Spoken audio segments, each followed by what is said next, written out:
हम लोग भौतिक विज्ञान में 11वीं क्लास के भौतिक विज्ञान में एक महत्वपूर्ण टॉपिक पढ़ने का प्रयास करेंगे, समझने का प्रयास करेंगे कि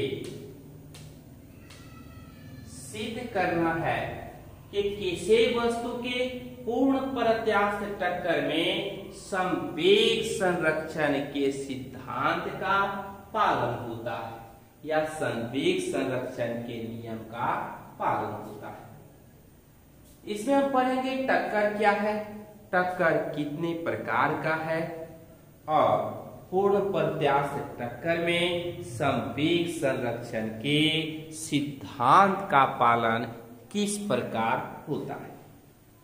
तो सबसे हम लोग पहले समझें, इस कॉलिजन को कहा जाता है कि जब दो वस्तुएं आपस में संपर्क करती है तो संपर्क के उपरांत इसका गतिज ऊर्जा का संपर्क करती है और संपर्क के उपरांत इस वस्तु की गतिज ऊर्जा और इसके साथ साथ इसके संवेग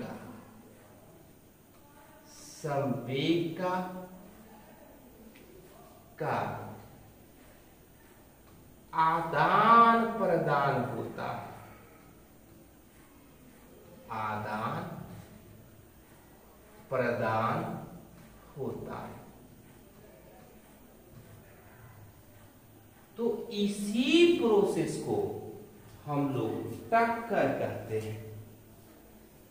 टक्कर दो प्रकार का होता है, प्रत्यास्थ टक्कर और अप्रत्यास्थ टक्कर। प्रत्यास्थ टक्कर में या पूर्ण प्रत्यास्थ टक्कर में वस्तुएं एक दूसरे से टकराती हैं और गतिज ऊर्जा का आदान प्रदान करके एक दूसरे से अलग हो जाती है। उसके आकार रूप में किसी भी प्रकार का परिवर्तन या बदलाव नहीं होता है। लेकिन अप्रत्यास्थ टक्कर में टकराने वाली वस्तुएं पिचक सकती है, एक दूसरे से सट सकती है, उसमें यत्न रूप में बदलाव आ सकता है, एक दूसरे से सट भी सकती है। अब पूर्ण प्रत्यास्थ टक्कर में टकराने वाली वस्तु के प्रत्यवस्थान गुणांक का मान 1 होता है, जबकि अप्रत्यास्थ टक्कर में प्रत्यवस्थान गुणांक का मान 1 से कम होता है।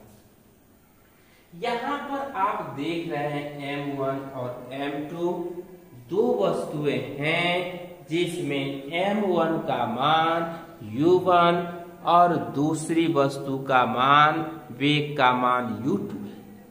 दोनों वस्तु t समय के उपरांत एक दूसरे से टकराती है और टक्कर के उपरांत अपनी संवेग और गतिज ऊर्जा का आदान प्रदान करती है, अलग हो जाती है।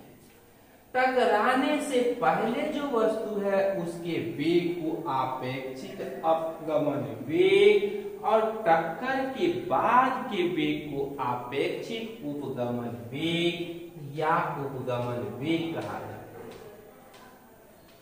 अब प्रत्यवस्थान आपेक्षिक उपगमन वेग और आपेक्षिक अपगमन वेग के अनुपात को, इसके रेशियो को प्रत्यवस्थान गुणांक कहा जाता है, आप जानते हैं। अब यहां देख रहे हैं m द्रव्यमान की दो वस्तु है, एक का प्रारंभिक वेग u1 और दूसरे का प्रारंभिक वेग u2। ये दोनों वस्तुएं कुछ समय के बाद टकराती हैं और टक्कर के बाद अलग हो जाती है। टक्कर के बाद इस वस्तु का वेग बढ़ करके u1 से v1 हो जाता है और u2 से v2 हो जाता है। टक्कर के पहले का वेग आपेक्षिक अपगमन वेग u1 माइनस u2 है। टक्कर के बाद आपेक्षिक उपगमन वेग v2 माइनस v1। यहाँ इस वस्तु की गतिज ऊर्जा E के बराबर हाफ mv² है। अब दोनों वस्तु की गतिज ऊर्जा को हम लोग जोड़ देते हैं। टक्कर के पहले की गतिज ऊर्जा है और यह है टक्कर के बाद की गतिज ऊर्जा है। इसको हम सरल करके m1u1 का स्क्वायर mu2 का स्क्वायर, इसी प्रकार m इंटू v1 का स्क्वायर m इंटू v2 का स्क्वायर रखते हैं। और चूंकि दोनों वस्तु का द्रव्यमान समान है इसलिए इसके बराबर u1 का स्क्वायर प्लस u2 का स्क्वायर बराबर v1 का स्क्वायर प्लस v2 का स्क्वायर होता है। चूंकि यहाँ पर जो टक्कर है वह पूर्ण प्रत्यास्थ टक्कर है इसलिए इसके प्रत्यवस्थान गुणांक का मान 1 होता है। नहीं, इसको जब हम सरल करते हैं तो v2 माइनस v1 बराबर u1 माइनस u2 हो जाता है। अब इसको दोनों तरफ हम वर्ग कर देते हैं। वर्ग करने से a प्लस b के होल स्क्वायर से हम a माइनस b के होल स्क्वायर से इसको तोड़ करके लिख देते हैं। अब इसको सरल करते हैं, चूंकि यह मान और यह मान बराबर है इसलिए इतना मान इसके बराबर होगा। अब दोनों तरफ माइनस चिन्ह है और माइनस चिन्ह है तो दोनों तरफ प्लस चिन्ह में भी यह आपस में बराबर होगा। अब समीकरण 1 और 2 को एक साथ जोड़ देते हैं, तब देखते हैं a प्लस b के होल स्क्वायर की पुष्टि होती है और v1 प्लस v2 बराबर u1 प्लस u2 होता है। फिर हम जानते हैं संवेग बराबर मात्रा और वेग के गुणनफल को संवेग कहते हैं।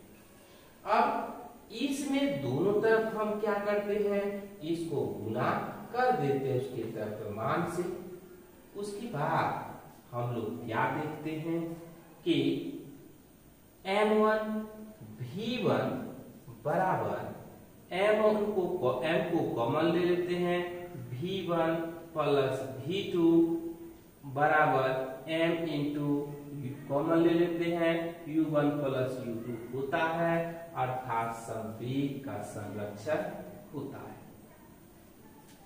इसी तरह से हम इसकी बात की पुष्टि कर सकते हैं कि किसी वस्तु के पूर्ण प्रत्यास्थ टक्कर में संवेग संरक्षण के नियम का पालन होता है। तो इस तरह से हम प्रश्न का जवाब बना सकते हैं, इसको समझ सकते हैं कि जब वस्तुएं टकराती है तो अपनी गतिज ऊर्जा और संवेग का आदान प्रदान करती है। फिर हम यह कह सकते हैं कि टक्कर दो प्रकार का है, प्रत्यास्थ टक्कर या अप्रत्यास्थ टक्कर। फिर हम कह सकते हैं कि पूर्ण प्रत्यास्थ टक्कर में प्रत्यवस्थान गुणांक का मान 1 होता है और अप्रत्यास्थ टक्कर में प्रत्यवस्थान गुणांक का मान हमेशा 1 से कम होता है। और इस आधार पर इसकी सहायता से हम यह सिद्ध कर सकते हैं कि जब दो वस्तुएं आपस में टकराती है तो टक्कर के पहले वस्तु का जो कुल संवेग है टक्कर के बाद वस्तु के संवेग के बराबर होता है, अर्थात पूर्ण प्रत्यास्थ टक्कर में संवेग संरक्षण के नियम का 100% पालन होता है।